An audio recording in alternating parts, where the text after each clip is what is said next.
السلام عليكم، أهلا بكم في حلقة جديدة من بوينت فيو. في الحلقة دي معانا عبد الرحمن سلطان، وهنتكلم عن البروفايد والانجكت في فيو جي اس وكل ما يتعلق بيهم يعني. بس الأول، عبد الرحمن دي أول مرة ليك معانا، فعرفنا عن نفسك. ازيك يا جماعة. أنا اسمي عبد الرحمن سلطان. أنا حاليا فرونت اند انجينير في انستاباج. يعتبر بقى لي داخل على 3 سنين شغال مينلي فيو. فيعتبر حتى التوبيك اللي هنتكلم فيه النهاردة كان ليا اكسبيرينس فيه. بس بشير معاكم بقى. تمام، طيب هو انترودكشن قصير شوية بس ما علينا يعني. البروفايد والانجكت في فيو جي اس هي من التوبكس اللي أنا بحس الديفلوبر بيهرب منها يعني. إلى حد بسبب يعني في أسباب لده هنخوض فيها بعدين، بس خلينا نبدأ من الأول خالص. ليه أنت أصلا قد تكون محتاج البروفايد وانجكت يعني؟ إيه النيد والسؤال ده أوجهه مثلا. خلينا نبدأ بعبد الرحمن بما إنه اوكي ضيفنا، فابدأ معانا. ليه حد ممكن يحتاج بروفايد وانجكت؟ ليه أروح للاي بي اي ده؟ اوكي هو اصلا الكونفنشنال واي ان اي كومبوننت تكوميونيكيت مع بعض، يعني في اغلب الفريم وركس مش بس فيو، بس هو موضوع البروبس. سواء ان انا اباس البروبس داون لو انا معايا بارنت كومبوننت بابسيها داون. لو انا برضو عايز انوتيفاي البارنت باي تشينج هيحصل، برضو بأميت ايفنت لفوق. فهو يعتبر دايركشن فوق تحت، بيبقى بيسك عادي خالص. الفكره بقى ان انا لو عندي اكتر من كومبوننت، يعني أنا عندي بارنت كومبوننت بس عندي نستد كومبوننتس تحت، شايلد بان شايلد بان شايلد. فالفكره دي بيحصل حاجه اسمها بروب دريلينج. الفكره دي ايه؟ ان انا بقعد بس البروب لكومبوننتس عشان اوصل شايلد موجود تحت. بس في الفكره دي ان انا في كومبوننتس في الليفل اللي في النص مثلا ما بتبقاش اصلا بتستفيد حاجه بالبروب ده. فهي الفكره جت من كده، ان انا مش عايز كل الكومبوننتس اللي مش بتستفيد بالبروب ده ان انا افصلها البروب. انا عايز ان انا يبقى عندي شيرد ستيت، اقدر اي كومبوننت شايلد اصلا ليها علاقه، شايلد بالبارنت ده في الهيراركي تري، ان هي تاكسس الداتا دي. دي بقى بتبقى كنترولد من البارنت عن طريق ان هو بيبروفايد الشيرد ستيت دي، وعن طريق الشايلد كومبوننت ان هو بيعمل حاجه اسمها انجكت للداتا دي. ان هو دي اصلا حاجه ديبندنسي من بره مش من جوه السكوب بتاعت الكومبوننت الشايلد. لا، انا بجيبها من بره، هي بتبقى عند البارنت، بعملها انجكت عندي اقدر استخدمها عادي. فدي يعتبر المين ايديا من البروفايد انجكت. بس دي حاجة عامة يعني على كل الفريم وركس يعني، دي مش سبيسيفيك لفيو، عشان في ناس ممكن تكون بتسمعها لأول مرة هنا. فلا، دي أي فريم ورك أنت هتروحه مشكلة البروب دريلينج دي موجودة. الناس ممكن مش متخيله البروب دريلنج لما تعمله صح يعني. واحد يقول لك انا عايز افويد البروب دريلنج، بس هو مش عارف شكل البروب دريلنج عامل ازاي.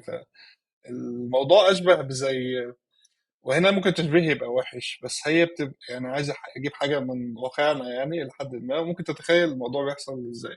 ان في مثلا كنت ساكن، انا من بورسعيد، فكان عندنا عمارات قديمه. السلك الدش مثلا نازل من السقف من فوق خالص من السقف، نازل لي انا في الدور الثاني مثلا. بس كله طول ما هو نازل اقول مثلا جاري خلي بالك في سلك الدش نازل هنا، فخلي بالك منه. هو نازل من عندك بس مالكش دعوه بيه صح. فنفس القصه حاسسها هنا مع البروب دريلنج، ان هي ستيت نازله كده من فوق. وزي ما انت بتقول في كومبوننتس تانية ممكن يكون يا عم ايه اللي نازل لي ده، انا مش عايز اعمل بيه حاجه ده. او سيبه زي ما هو. بس في نفس الوقت فيها يعني انا شايف فيها بتعمل مشاكل كتير. ان البروب دريلنج يعني نفترض ان هي شغاله كويس بروب دريلنج يعني دريل يا عم، ودي البيست براكتس شغالين بيها. بس المشكله ان فيها بوينتس اوف فيلير كبيره. افرض في كومبوننت في النص مثلا انت شلتها، او ما عادتش بتقبل الستيت دي، او قررت تغير الانترنالز بتاعتها، ففجاه الكومبوننتس اللي هي باقي بقى الادوار اللي تحت خلاص يعني كأن حد قطع لك السلك من فوق. فانت كده ما عدتش قادر توصل للستيت اللي انت كنت عايزها اللي جايه لك من فوق دي يعني. المشكله صعب حاجه زي دي مستحيل تدبجها تقريبا. انت هتقعد تجري وراها بقى تشوف المسار كله من الاول صح.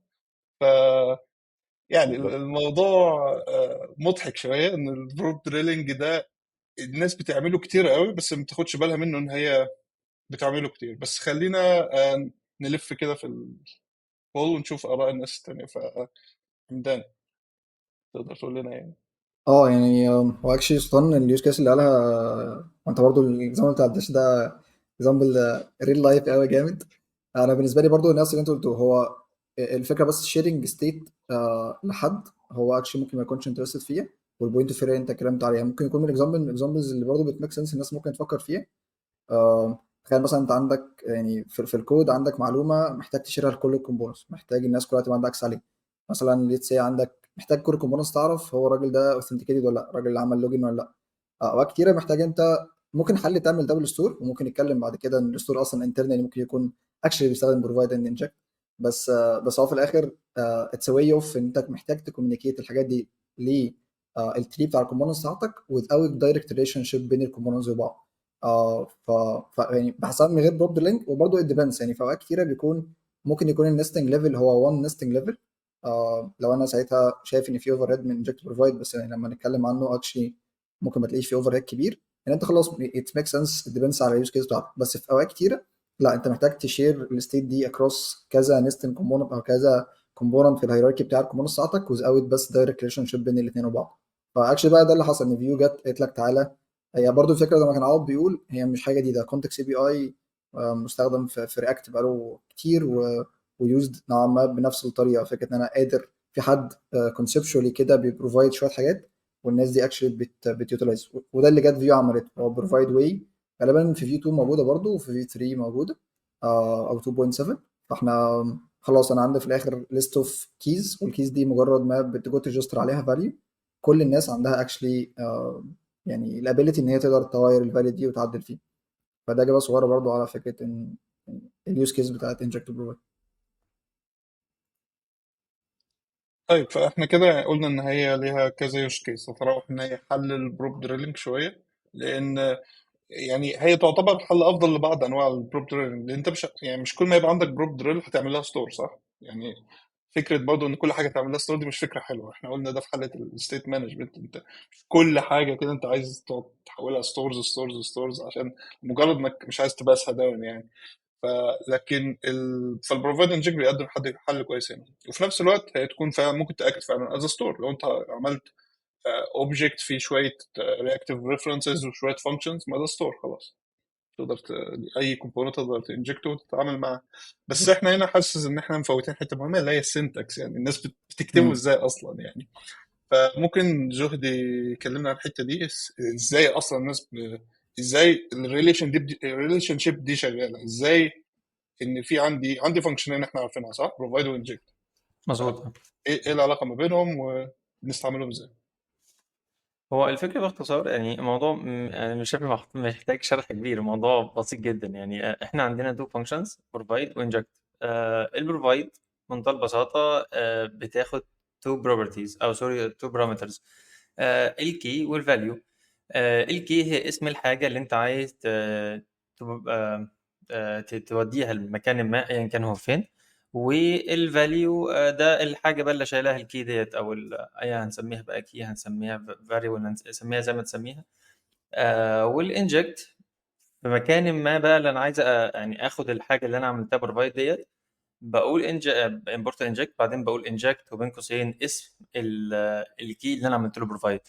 فساعتها اقدر استور الفاليو بتاعه الحاجه اللي عملتها بروفايد قبل كده عن طريق انجكت جوه بقى كونستنت او جوه اي حاجه انا عايزها.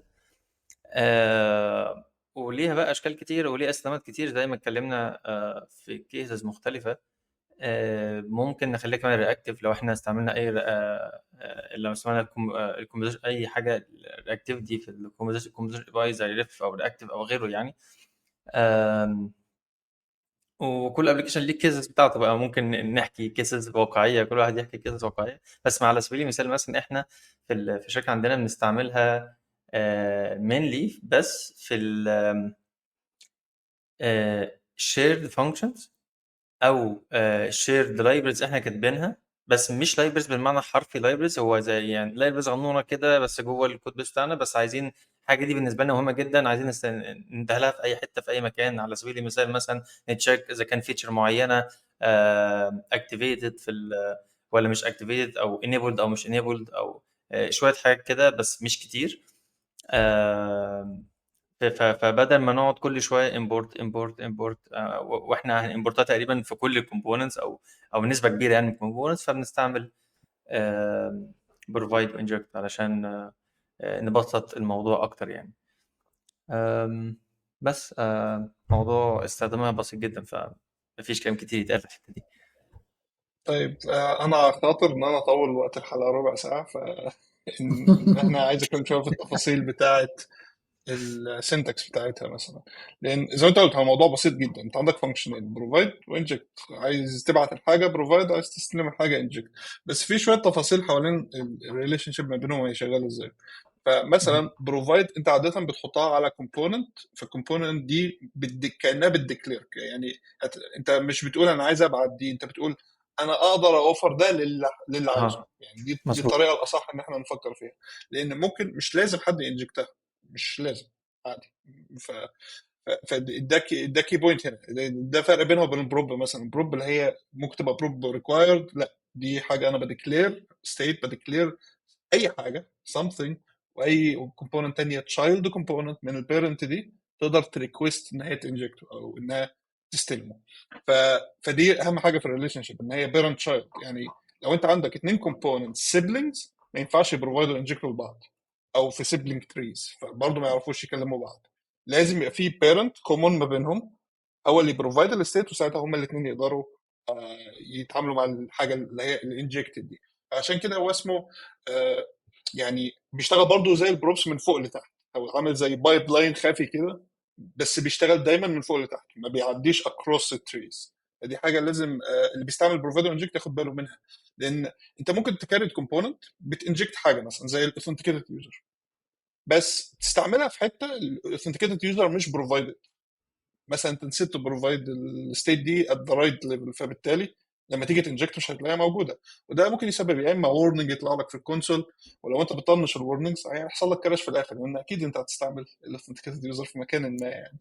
لكن فهنا حته الحذر في الناحيتين، ان انا ابقى لما عشان كده الابعاد يعتبر، مش بقول خطير شويه، لا بس اللي هو يعتبر، مش عايز اقول لاست ريزورت، بس هو يعتبر لاست ريزورت لحاجه انت مش عارف تحلها بالبروبس، بالريليشن شيب بتاعت الستيت العامه اللي هو عبد الرحمن سلطان قالها، اللي هي بروبس داون ايفنتس اب. فلو انت مش هتعرف تخلي تو كومبوننتس يتكلموا مع بعض بالريليشن شيب دي، فانت ساعتها بتستعمل بروفايد وانجكت. فده معناه لازم نخلي بالنا احنا بنبروفايد فين، واذا كانت الستيت دي محتاجه تتاكسس فين. فحاجه زي الاوثنتيكيتد يوزر انت عايزها اكسسبل في كل حته، ده معناه انك لازم تقفرها على اكبر، يعني اول حد في التري خالص تلاقي الروت كومبوننت مثلا الاب دوت في كومبوننت، انت عايزها في كل حته. فبالتالي هي تقدر تبروفايدها لاي كومبوننت في السيستم. فده معناه ان انت لو عملت بروفايدز على الروت ليفل افيلبل في كل حته، كانها جلوبال ستور موجوده في كل حته. لكن لو انت بدات تقطعها تقول انا في الحته دي هبروفايد كذا، في الحته دي هبروفايد كذا، لازم تخلي بالك ان الكومبوننتس اللي بتستعملها في المكان الصح من التري، يا اما هتحصل كراشز او حاجات زي كده.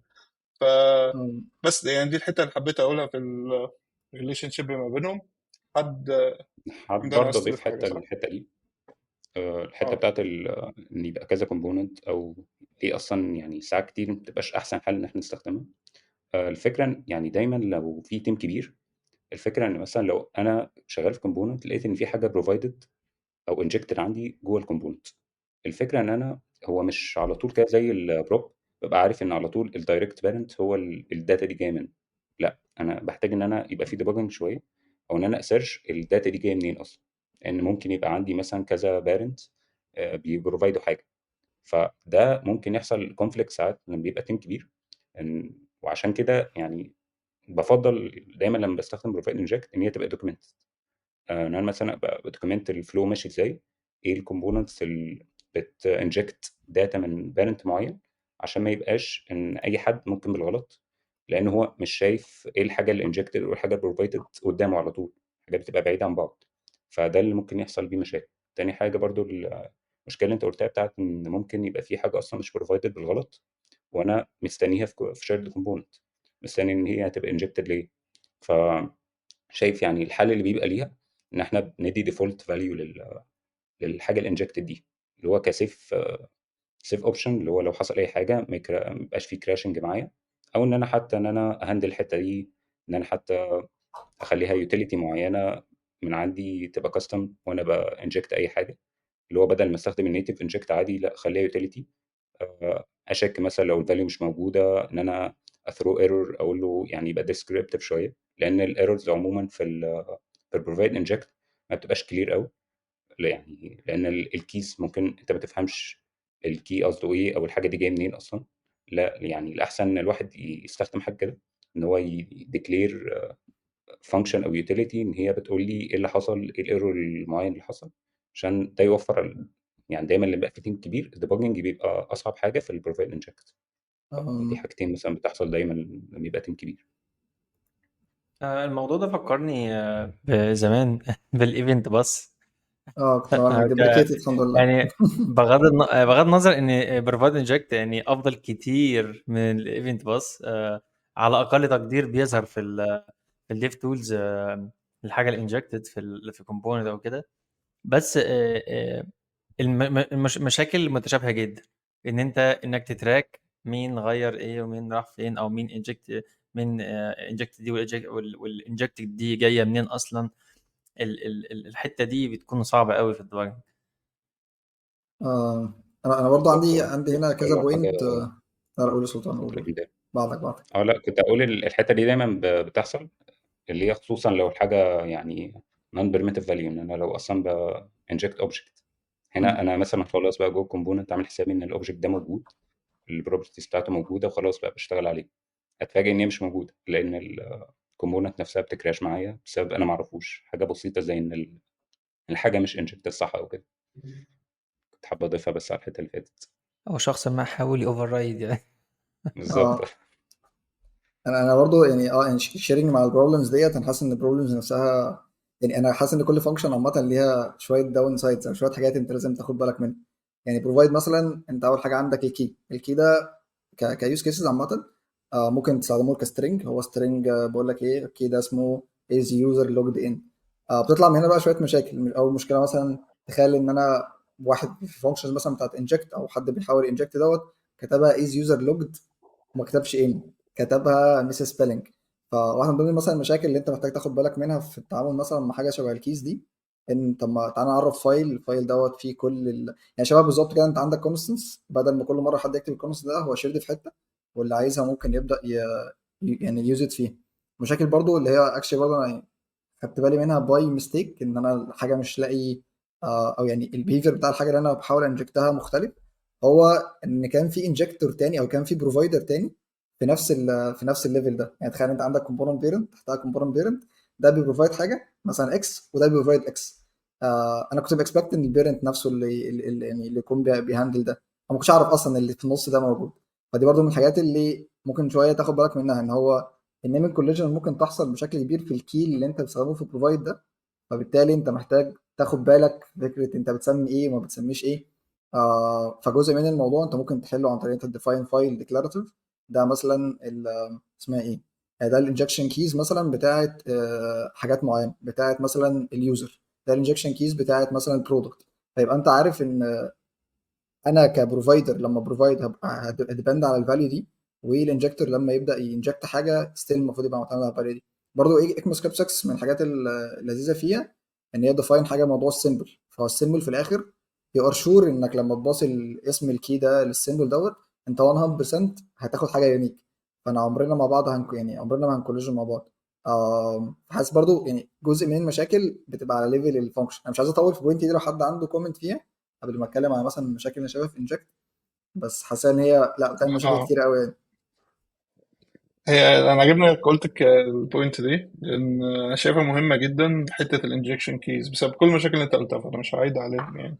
بس اللي عايز اضيفه ان حته يعني لو عايزين اول نصيحه هنا مثلا في الحلقه، استعمل انجكشن كيز، استعملهم سيمبلز، ما تستعملش سترينجز بس. بالظبط. فاهم يعني، خلاص كده. بس عشان تعرف تستعملهم سيمبلز لازم يبقى زي ما انت قلت عندك الانجكشن فايل بتاعك ده، لان مم. السيمبل الفاليو بتاعته مش ريبليكيتبل. يعني انت ما ينفعش تقول سيمبل وتدي له سترينج وتقول مثلا يوزر لوجد ان، بعد كده تقول انا عايز انجكت السيمبل في يوزر از لوجد ان. فانت لو كتبت ان لاين في الانجكت سيمبل از لوجد ان، مش هيجي لك مم. الستيت اللي انت بتنجكت عليه، لان السيمبل ذات نفسه، التكست اللي انت بتكتبه ده ديسكريبشن، دي حاجه مش مهمه، ديسكريبشن صح. وخلاص لو انت بتدبج او حاجه زي كده. لكن بالنسبه فيما يتعلق بالجافا سكريبت، دي فاليو جديده تماما عن نفس السيمبل اللي انت عملته بنفس الديسكريبشن. الاثنين غير مم. بعض خالص. السيمبل بتكريت يونيك فاليو في لحظتها. فعشان كده انت لازم تعمل فايل تكسبورت فيه كل الانجكشن كيز بتاعتك. فبالتالي ده بيديك كده كده افضليه جامده جدا في حته مفيش كوليجنز خالص، مستحيل يبقى في كوليجن مم. حتى لو عندك اتنين نفس الاسم، طول ما هم بيكسبورتوا ديفرنت، بيستعملوا ديفرنت كيز كاكسبورتس، خلاص انت ما عندكش اي مشكله، مش هتبقى صعبه قوي. حته الديباجنج برضه انا مش حاسس انها صعبه قوي، لان ايدلي لازم يبقى عندك بروفايدر واحد، صعب يبقى عندك كذا بروفايدر لنفس الستيت في الابلكيشن مم. كله يعني، مم. الا لو انت بتبيلد يو اي لايبراري ساعات دي مم. قصه تانيه، او بتبيلد لايبراري لو ليفل شويه. لكن لكن في ابلكيشن برودكشن عادي لازم هيبقى في بروفايدر واحد للاوثنتيكيتد يوزر، صح؟ مستحيل يبقى في صح. كذا واحد، ليه يبقى في كذا واحد؟ نفس القصه لل اي بي اي كلاينت بتاعك، لو انت بتستعمل فيلاس مثلا كجراف كيل كلاينت، هو بروفايدر واحد بس موجود. فنفس القصه في كل حته، هو بروفايدر لازم يبقى موجود. فممكن تعمل سيرش بروفايد اول اسم من الكي، او بروفايد الكي، دور عليها وهتلاقي هي جت منين يعني. فهي صعبه في الديباجنج، بس انت سهل توصل للسورس بتاعها. في نقطة مهمة هنا، إن الانجكشن كيز، ودي آخر حاجة عايز أزودها بس في الانجكشن كيز، إن ينفع تبقى تايبد، وده اللي مخلي الاي بي اي ده بالنسبه لي يوزابل اصلا. لو انت بتستعمل الاي بي اي ده في وجهه نظري، لو انت بتستعمله من غير تايب سكريبت فانت ما بتستعملوش احسن يعني. بص من الاول والاخر يعني، اجري لكن قوي على الحته دي الصراحه.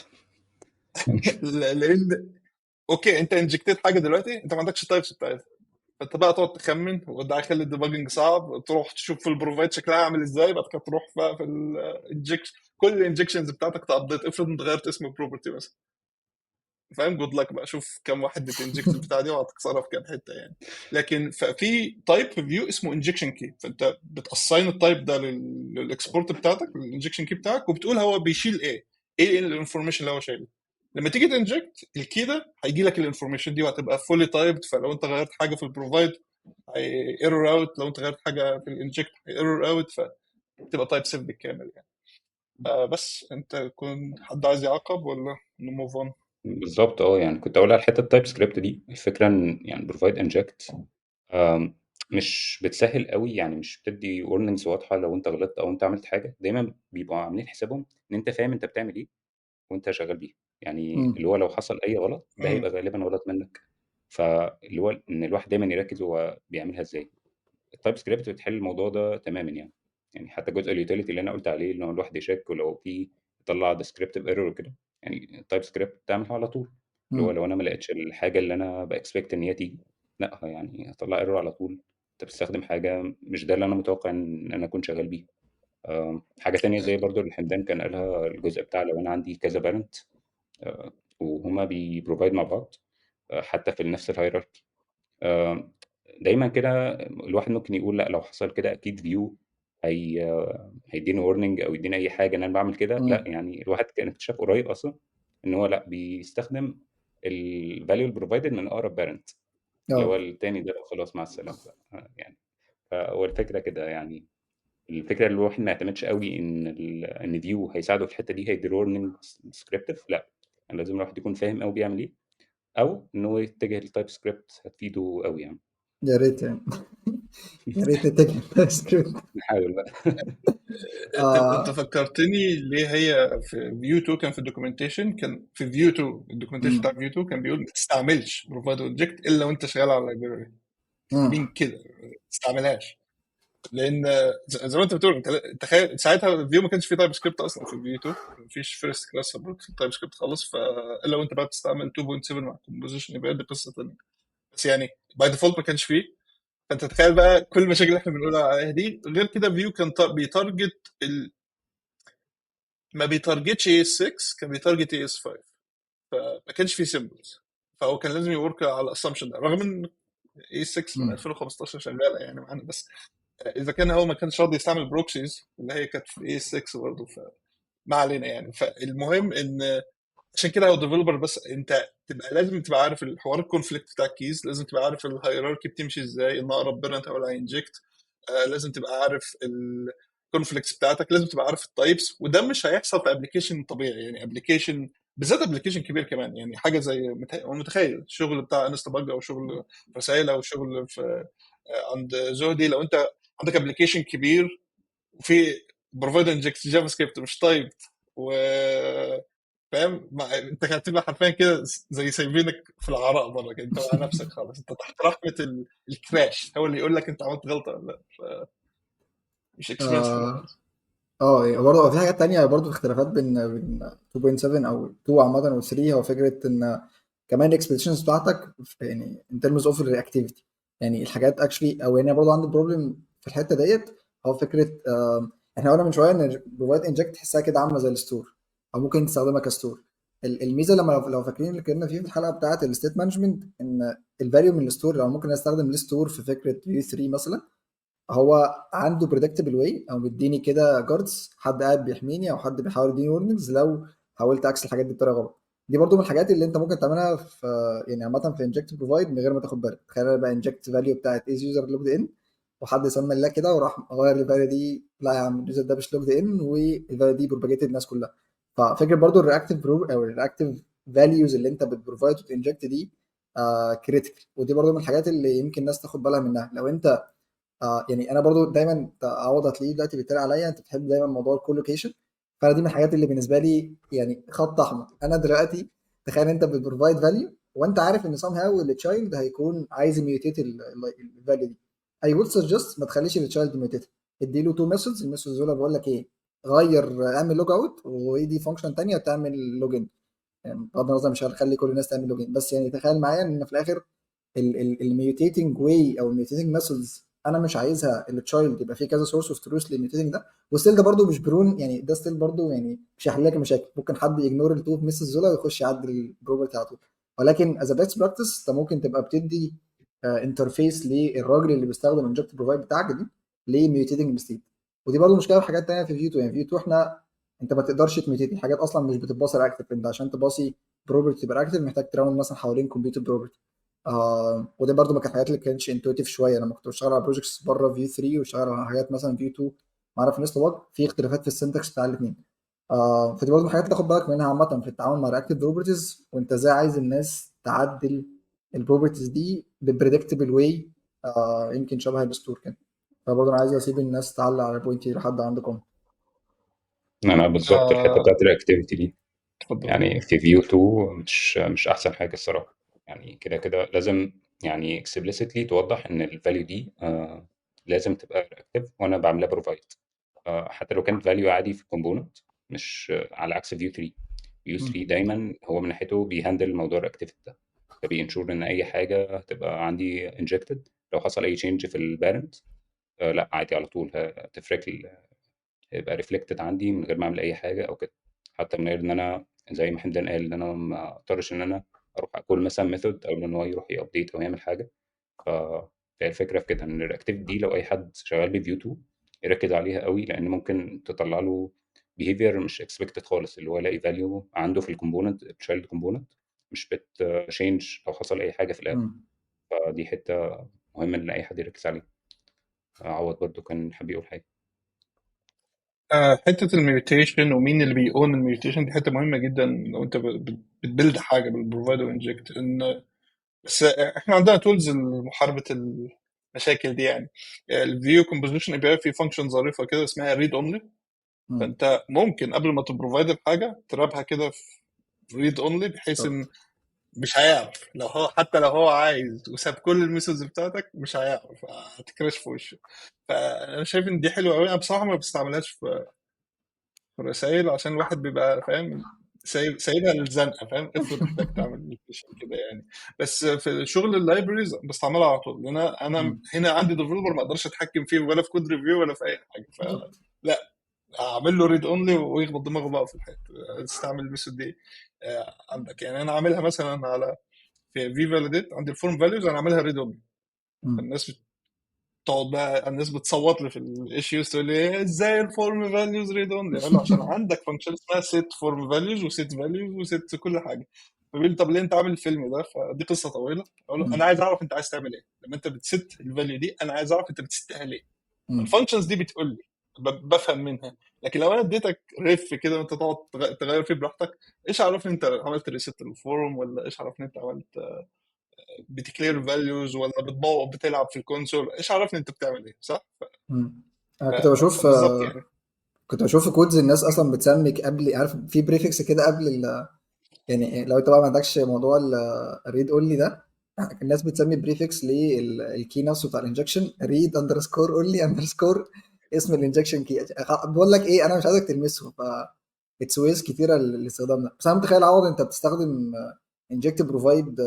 انت زي ما قلت هو كان موجوده في الدوكس ان هو بقول لك ايه، لو انت لايب يعني انت لو مش لايبر مينتينر ومش تعمل لايبرري يعني ما تلعبش بيها. بس انا متخيل بقى انت بتستخدمها كتير قوي لان انت في الاخر انت عايز تعمل حاجات. انا بحسها برضو دي مشكلتي معاها، شبه الميكسنز وشبه الايفنت بوز زي ما انتوا بتتكلموا. انا ما اعرفش مين بيغير مين، انا ما اعرفش مين بيغير ايه. فالتشين اوف تغيير دي اعتقد يمكن انا كديفلوبر بيننا وبين الكومبوننتس بتاعت بعض ات ميك سنس مع، يعني مش اسف مش بتميك سنس معايا. انا عايز اعرف ايه اللي بيحصل. بس انت ممكن تكون عايز كرايبر انت تعمل حاجات الناس ما تاخدش بالها منها، عايز تبعت حاجات من حاجات لحاجات، عايز تخلي حاجات انجكت حاجات تانية. فما اعرفش انت برضو from your perspective في فاليديت وفيلوس مش عارف تعمل حاجات شبه كده ولا ايه؟ هو يعني هما كل يعني فيلوس شغال انجكشنز، يعني بروفايد انجكت بيستعملها بعنف. برضه في فاليديت نفس القصه لانه عايز يكريت الريليشن شيبس دي، وفي نفس الوقت انا مش عايز الديفلوبر ياخد باله ايه اللي بيحصل، فاهم يعني. امم. دي يعني هي من مساوئها ان احنا قلنا في الاول ان هي زي هيدن بايب لاين، وان انت مش عارف مين رايح فين ومين جاي على مين. وده الحلو فيها امم. لللايبرز، ان انا مش عايزك كديفلوبر تخش لي في السايكل دي وتعمل لي حاجه. انا عايزها تبقى انفيزبل بالنسبه لك. وهتلاقي ان ليها يوز كيسز اكتر بكتير في اليو اي لايبريز. يعني لو في فاليديت او فيلس يعتبروا سبيشال كيسز قوي، لا في لايبراري. اقول لك باترن عبيط مثلا، انت عندك كومبوننت راديو جروب وراديو ايتمز. امم. دي هتعملها بروفايدر انجكت، ما ينفعش تعملها بطريقه ثانيه. ستور كبير قوي عليها. دوك. تخيل انك تعمل ستور عشان الكومبوننت، الموضوع حزين شويه يعني. فانت هتعمل حاجه زي راديو جروب كونتكست، وهم بينجكتوه بيكلموا البيرنت. يعني مثلا لو واحد ما يبقى سيلكتد يقول للبيرنت انا عايز اغير الفاليو تبقى كذا، فهو يسيت الفاليو بتاعته، والفي موديل هتبقى على الجروب مش هتبقى على الراديو امم. ايتمز. لانك ما ينفعش تعمل ده في الكومبوننتس. يعني احنا عارفين الراديو مثلا ايتم في النيتف لو اديتها نفس النيم خلاص هتشتغل امم. لوحدها ويتوجل الفاليو بينهم وبين بعض. ده النيتف اتش تي ام ال، لكن انت ما تقدرش تعمل ده من غير حته النيم دي. لكن هتلاقي عشان كده هتلاقي كومبوننتس في اي لايبريز مش لازم تديها نيم وبتشتغل. ليه؟ عشان امم. في راديو جروب فوقها هي اللي بتمانج الليله دي كلها. فنفس القصه مع تشيك بوكس جروب، نفس القصه مع سيلكت. ولو في سيلكت ايتمز، بص اول ما تلاقي اثنين كومبوننتس ليهم ريليشن شيب مع بعض 100% في بروفايد انجكت ما بينهم. 100% طول ما هم مش بيبصوا بروفيسور بعض. جميل. لو انت بقى دورت على القصه دي، افتح بقى يو اي لايبريز، افتح اي لايبرري، هتلاقي الموضوع ده كتير، هتلاقيه في امم. كل حته تقريبا، لان دي احسن طريقه تعمل بيها الكيسز دي يعني. بس يعني انا ما اظنش ان احنا نادرا ما الناس برضو يعني لما انت تعرف القصه دي مش هتستفيد منها كتير صراحه. صح يعني انت امم. اوكي، أنا استفدت ايه ان انا عرفت هم شغالين بروفايد انجكت ولا حاجه، لانك ما تقدرش تخش في السايكل بتاعتهم دي. بس في لايبريز بتوفر الانجكشن كي ليك، بتكسبورته ليك عشان تخش في السايكل دي لو انت محتاج. زي مثلا في فاليديت بتديك الفيلد انجكشن وبتديك الفورم انجكشن لو انت عايز تبيلد زي كاستم فورم، او عايز تبيلد حاجه بتريلاي على فورم مثلا. ف بتبروفايد ليك الانجكشن كيز دي. حاجه زي فيو راوتر بيعمل كده برضه، بس فيو راوتر بيعملها عشان تخليك تعرف تموك الراوتر اسهل. امم. بدل ما تقول تعمل يوز راوتر وموك اليوز راوتر، لا تبروفايد موك راوتر كي خلاص هتشتغل يعني في التست بتاعتك. فليها يوز كيسز كتيره انك تخش في سايكل وكده يعني. فبص انت هي دي يعني يعني جامد، لا عارف جامد. مصائب قوم عند قوم فوائد. يعني انا بالنسبه لي ببقى متضايق عشان مش عارف اتراكت مع التانية الناس مستفيده بيها. آه. آه آه. بس أقول. يمكن انا بستعملها بقى في رسائل برضو في كل حته. احنا بنقول تبقى لاست ريزورت ولا حاجه، بس احنا ما عندناش ستورز في الرسائل خالص، امم. ولا فيوكس ولا بينيا ولا اي حاجه من الحاجات دي. كل حاجه تقريبا معموله بروفايدو انجكت. لو هي حاجه فيها كذا كومبوننت محتاجه تاكسسها فهي بروفايدر انجكت، ما بنستعملش حاجه ثانيه. فده طبعا عمل لنا شويه ليميتيشنز، ان دلوقتي عندي جلوبال ستيت لازم تبقى موجوده في كل الكومبوننتس، لازم احطها في الروت صح. امم. فاحنا عاملين كومبوزابل بيجمع الكومبوزابلز بتاعت كل واحده من دول، اسمه مثلا انت ابديت، يوز انت ابديت.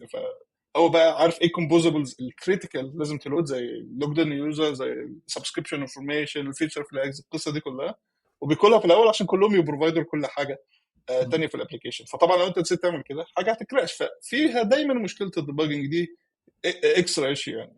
بس اللي انا يعني من الليرنينجز بتاعتي، انا كتبت بص كميه ارتكلز على البلوج بتاعتي على البروفايد وانجكت دي، عشان انا قاعد اجرب في الناس عندي في يعني بقى عملت كل حاجه بروفايد وانجكت عريانين، يعني بروفايد وانجكت. فلقيت ان في مشكله ما عندي في التيم ميتس، وانا متاكد انها هتلاحظوها عندكم برضو، ان عشان تنجكت انت لازم تبقى عارف الكي اللي انت عايز تنجكته. طب افرض انت مش عارف الكي، انا عايز اللوجد ان يوزر دلوقتي، فهتفتح فايل الانجكشن كيز تقعد تدور عليه صح؟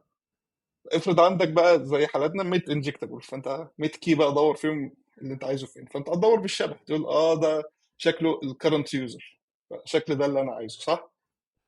بس ممكن يبقى حاجه تانية، ممكن انت عامل الكرنت يوزر ستيت في حته والاثنتيكيشن مانجر مثلا في حته ثانيه، اللي هو اللي بيعمل لوج اوت وبيعمل الحاجات دي، لو انت عايز تقطع الحاجه اكتر يعني.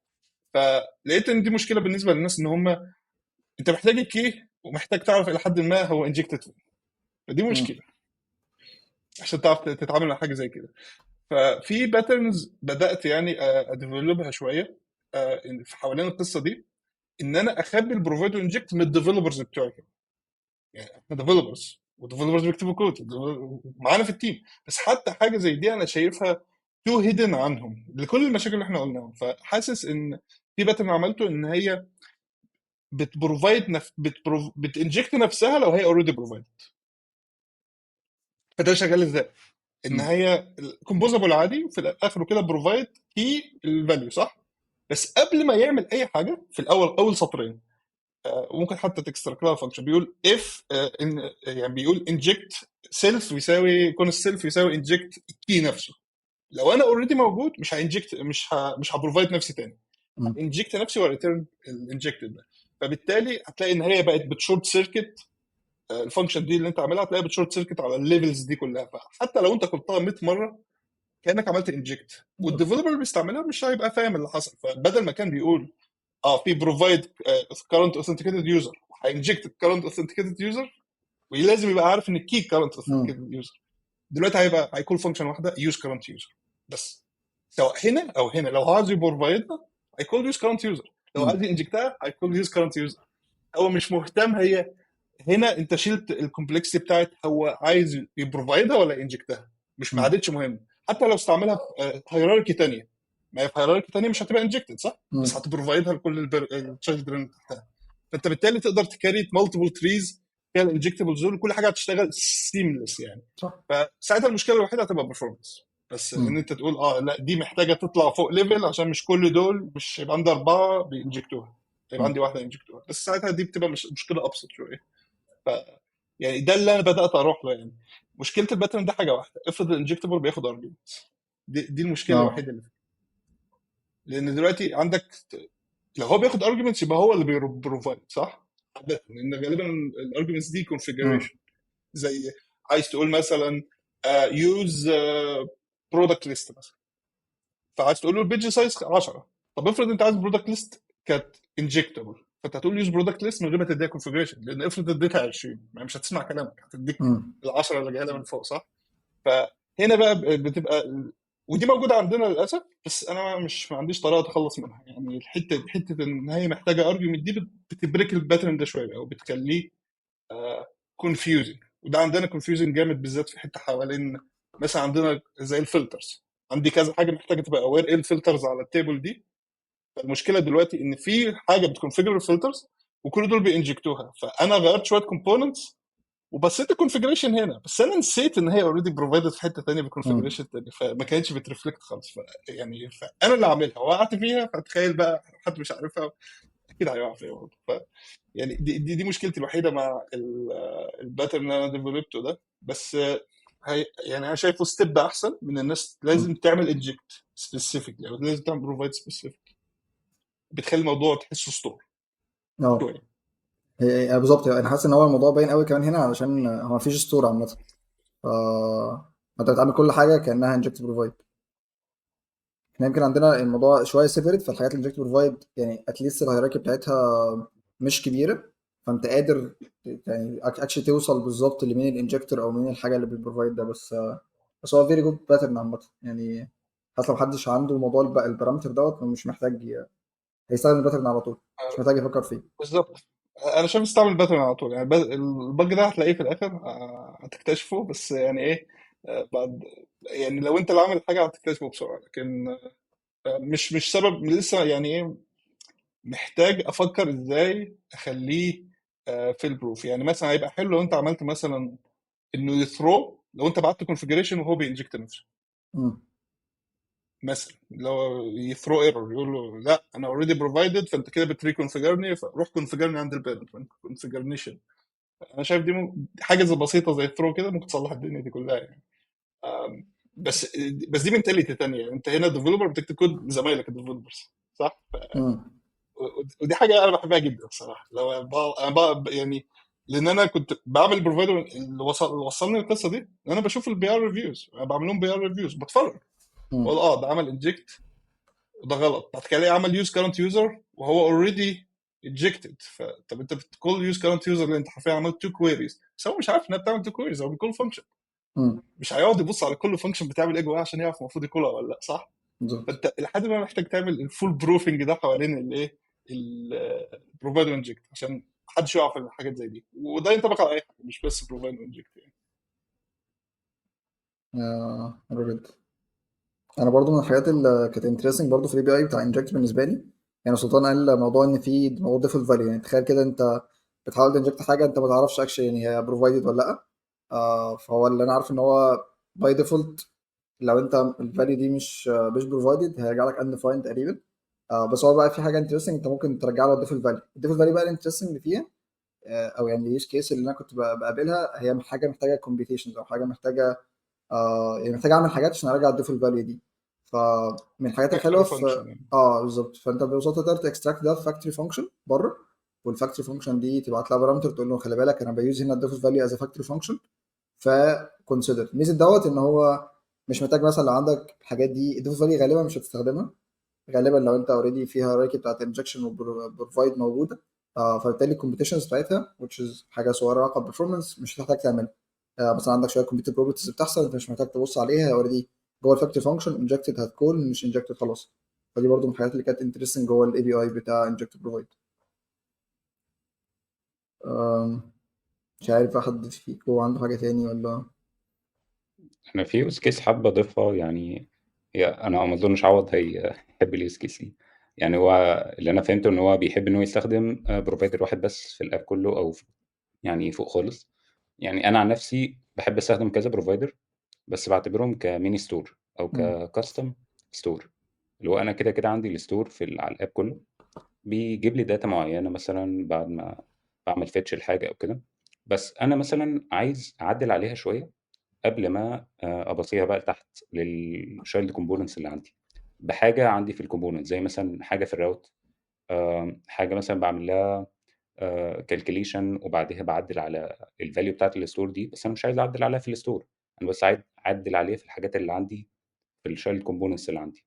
دي يوز كيس بحب استخدم فيها البروفيت انجكت، ان هو يعتبر كده بقى عندي ميني ستور في الكاستم فاليو اللي انا عايزها، وكده كده بتبقى رياكتيف مع الفاليو اللي جاي لي من المين ستور فيو اكس او مم. بينيا وات ايفر. فده بقدر استخدمها بقى اللي هو مثلا كومبوننت او بيج بتركز على حاجه معينه، ده اقدر استخدم ليها بروفايدر معين. نفس الكلام لو في حاجه تانية مثلا زي بيج بتركز فيها حاجات ترانسليشن للكومبوننتس جواها او كده، يبقى ليها بروفايدر خاص بالترانسليشنز او كده. حاجه زي ما اتكلمنا على الاوثنتيكيشن او كده، يبقى موجود برضو لحاجات معينه. لو انا عايز اعدل فيها للاوثنتيكيشن اصلا ستيت اللي عندي في الاب كله. فدي يوز كيس بحب استخدمها، اللي هو إن يبقى عندي كذا بروفايدر، كل واحد بيعدل على حاجات معينه، بعدها بقى يبعت بقى الحاجات المتعدله اوريدي. يوز كيس حلوه يعني. مش عارف ليه انت حسيت ان انا مش هتعجبني. انا كان قصدي ساعتها ان مش سنجل بروفايد. قصدي ان ده عاده اللي بيحصل قليل ما انت بتحتاج ان انت تعمل اللي انت بتعمله ده. بس اللي انت بتعمله ده لايبرز كتيره بتعمله، ان هي عندي بروفايدر اوكي ده بروفايدد، فانا عايز ازود عليه شويه حاجات ويبقى نفس الستور برضه.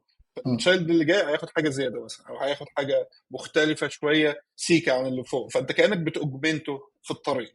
كل ما بيعدي على بالظبط. محطه تغيره.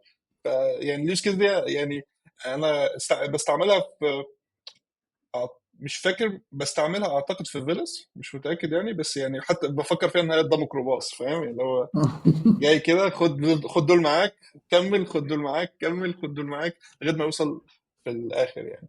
بس يوز كيس انا شايفها كويسه جدا. انت كده بتستفيد من حته ان هي بتنجكت من اقرب بيرنت، بالظبط. ودي دي كومبليتلي فاليد يعني. لو مم. كل الناس فاهمه ده استعمل ده. انا عاجبني الامثله قوي بتاعتك، يعني بتوفر علينا وقت كتير في الشرح الصراحه. اه احنا بنقعد بص، هذه نشرح حاجه الخلاصه. ادي وفرت دش وادي علينا. ميكروباص، ده بالظبط. انجكت بروفايد. بالظبط، وترمي سلك من فوق.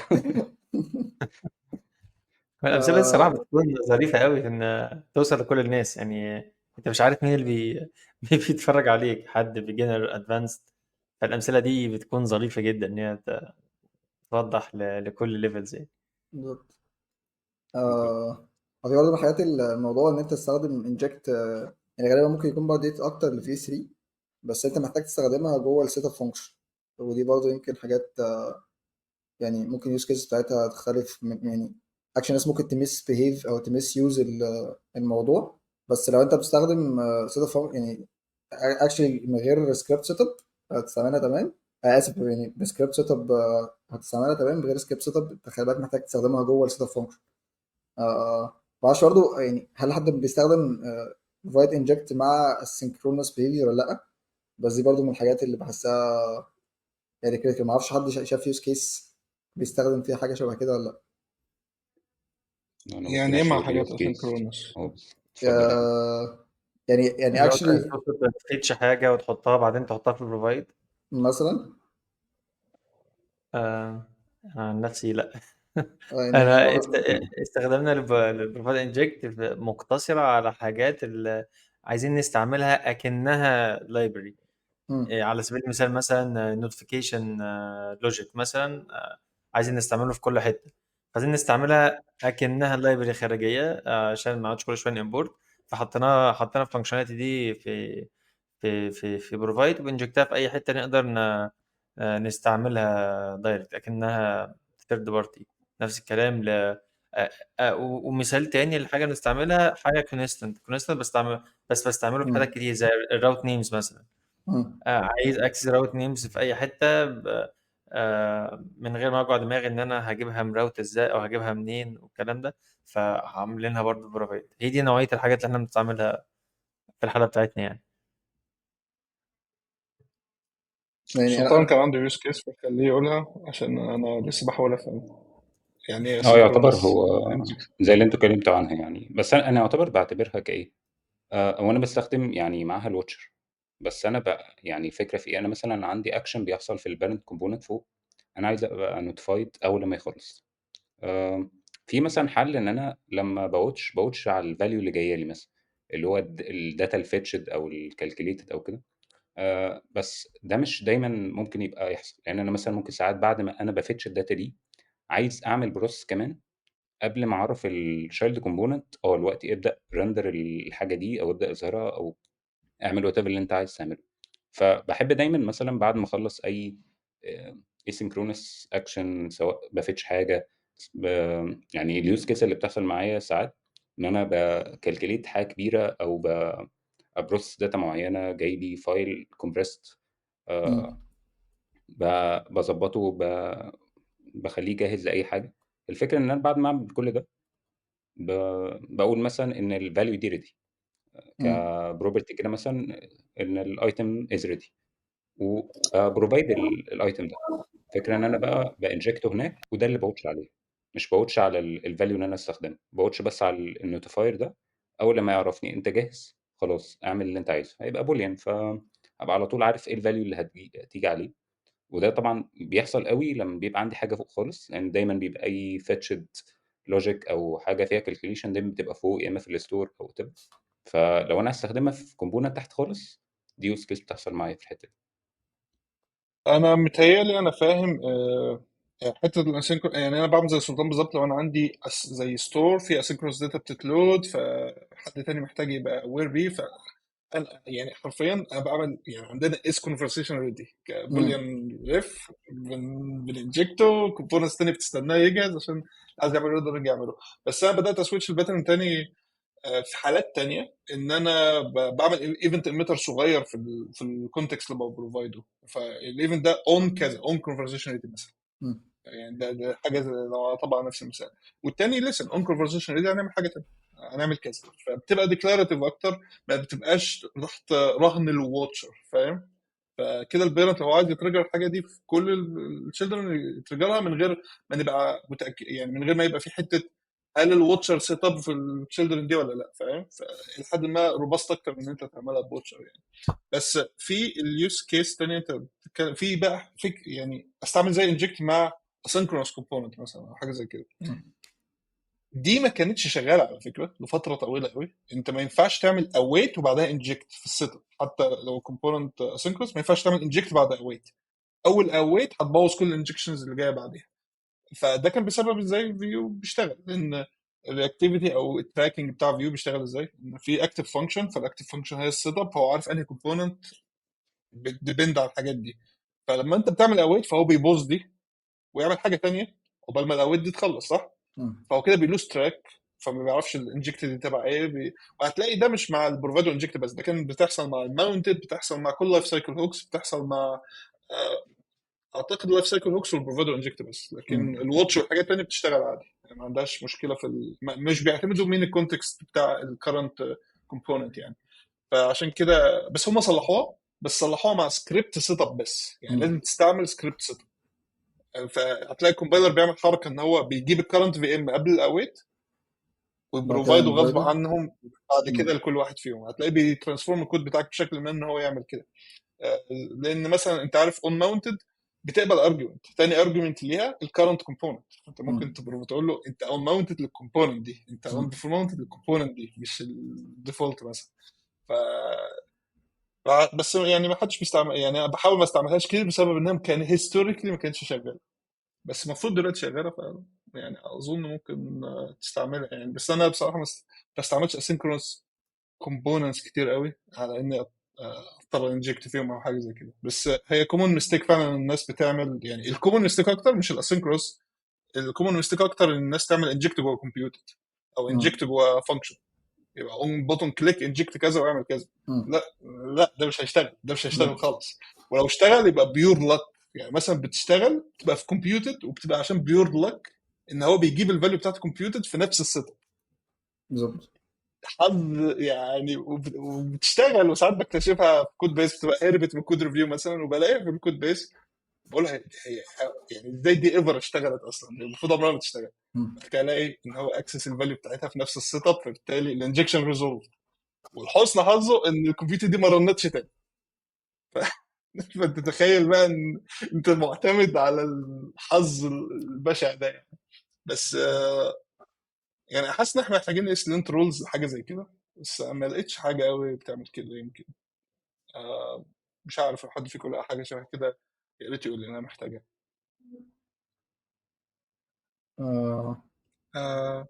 بس يعني احنا عملنا زي الحلقة اللي فاتت برضه قعدنا ساعة يعني اتكلمنا على كل التفاصيل بتاعت الانجكشن بروفايد. ف مش عارف حد عنده حاجة تاني برضه. ممكن سريعا كده، احنا ما قلناش ايه الفرق بينها وبين الستورز مثلا، يعني ليه تستعمل بروفايد انجكت؟ يعني احنا قلنا بروفايد انجكت فيرساتايل اكتر، صح؟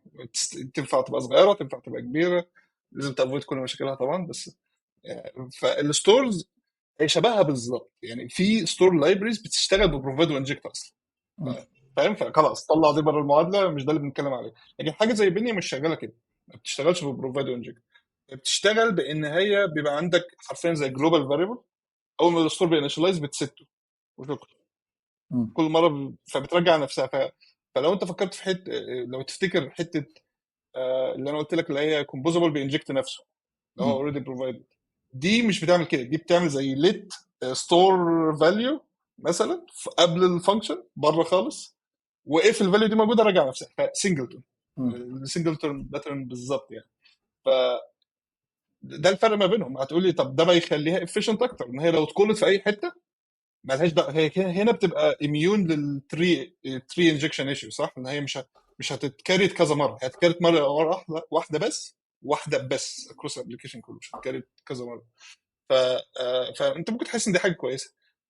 هي اكستريملي دينجرس في وجهه نظري. ليه؟ لان انت في بينيا ينفع تعمل تبعت زي ستور سيت اب فانكشن وتستعمل فيه يوز، وتستعمل فيه الحاجات بتاعتك كلها، الريف واليوز والحاجات دي يعني. في مشكله صغننه، لو انت استعملت اي لايف سايكل هوك، السؤال هنا اللايف سايكل هوك دي هترن على انهي كومبوننت؟ ودي انا شايفها اخطر حاجه في حته الجلوبال او السنجلتون باترن مع حاجات زي كده، مع الكومبوزبلز بالذات. فالاجابه هتكون اول كومبوننت هتكون الستور ده هي اللي هتقول اللايف سايكل بتاعتها، وده اكستريملي دينجرس. افرض انت عندك تشايلد كومبوننت هي بقت اللي بتقول الستيت عشان اول واحده بتكونها، واون انماونتد مثلا تقوم بتدستروي الستيت. طب افرض في واحده تانية عايزاها، صح؟ فانت مم. هتلاقي بقى بجز مضحكه بتطلع في كل حته يعني. وناس كتير مش عارفه القصه دي يعني. ناس كريتت لي ايشوز كتير في فاليديت بسبب احنا بنستعمل في فاليديت جوه بينيا وما بيشتغلش. فانا ببص ما بيشتغلش ليه؟ لقيت ان اللاف سايكل هوكس بترن مره واحده وما بترنش تاني. مم. عرفت المشكله دي منها. بس آه يعني انا بالنسبه لي يمكن انا لسه مش علشان فولي فيو 3. انا بحس ان ستور برضو يعني انا يوجولي هو اللي كده ليه اوفر هيد، فانا بحاول استعمله في الحاجات اللي اكشلي كبيره وبينها مانيبيوليشن لحاجات كبيره، سبيشالي كمان مع الحاجات لو في كومبوننت سيبلينجز لبعض. اوقات كتيره بيكون كذا كومبوننت سيبلينج، بدل ما اقعد اعمل بروب ديلينج او اعمل انجكت بروفايد فيهم كلهم.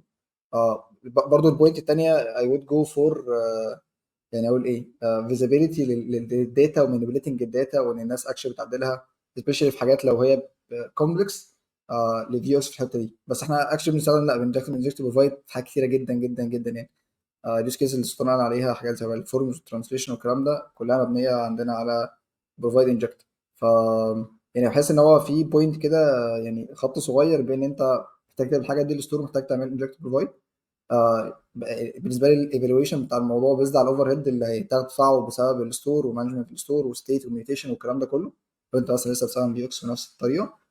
وبين فكره الاوفر هيد الصغير اللي انت محتاج بقى كيب تراك وفي الستيت، وقد ايه الستيتس دي ممكن يكون في كذا حد محتاج يعدل فيها.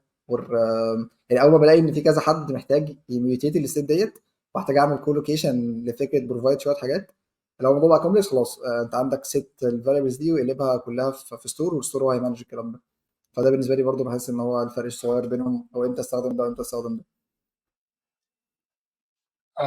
انا حاسس ان البروفايدو انجكت يعني في مسمى حلو بدأ شفته مؤخرا، ان انت افضل يوز كيس ليه مش انك تستعملها زي ما انا بستعملها كستور. او تقدر مم. سيرتنلي تقدر تعمل بيها كل حاجه زي ما احنا قلنا كميه اليوز كيسز بتاعتنا. بس انا شايف انها بتريلي شاين في الكيسز بتاع ان انت بتكريت حاجه اسمها كونتكست اوير كومبوننت. يعني الكومبوننت دي لازم تبقى ريندر في كونتكست معين، وهي وعشان كده هي بتافويد مشاكل البروب دريلنج، ان هي في الكونتكست ده فتقدر تتعامل مع الكونتكست ده. الامثله لحاجه زي كده هي الثيمنج. كل الكومبوننتس محتاجه ثيم، مثلا دارك مود ولا مش عارف ايه، بيبقى بروفايدد من البيرنت خالص فوق مثلا، مم. لو انت مش هتعمله بسي اس اس. دي كونتكست اور كومبوننت. الراديو جروب والرايدو ايتمز دي كونتكست اور كومبوننت، فهي بتشاين في الكيسز دي قوي. مم. يعني بتبقى احسن حاجه ليها فعلا، فيت بيرفكت فيت ليها. لكن لو زي ما انت شفت طول الحلقه احنا قعدت اقول لك احنا بنستعملها في كذا بس بنخلي بالنا من كذا، بنستعملها في كذا بس بنخلي بالنا من كذا. فده يعني مش هقول انها باد براكتس، انا شايف ان انا هكمل كده، انا مش هستعمل ستورز، انا مبسوط كده. بس في نفس الوقت آه المين ستريم يوز كيس بتاعها هي الكونتكست اور كومبوننتس حتى في اللايبرز.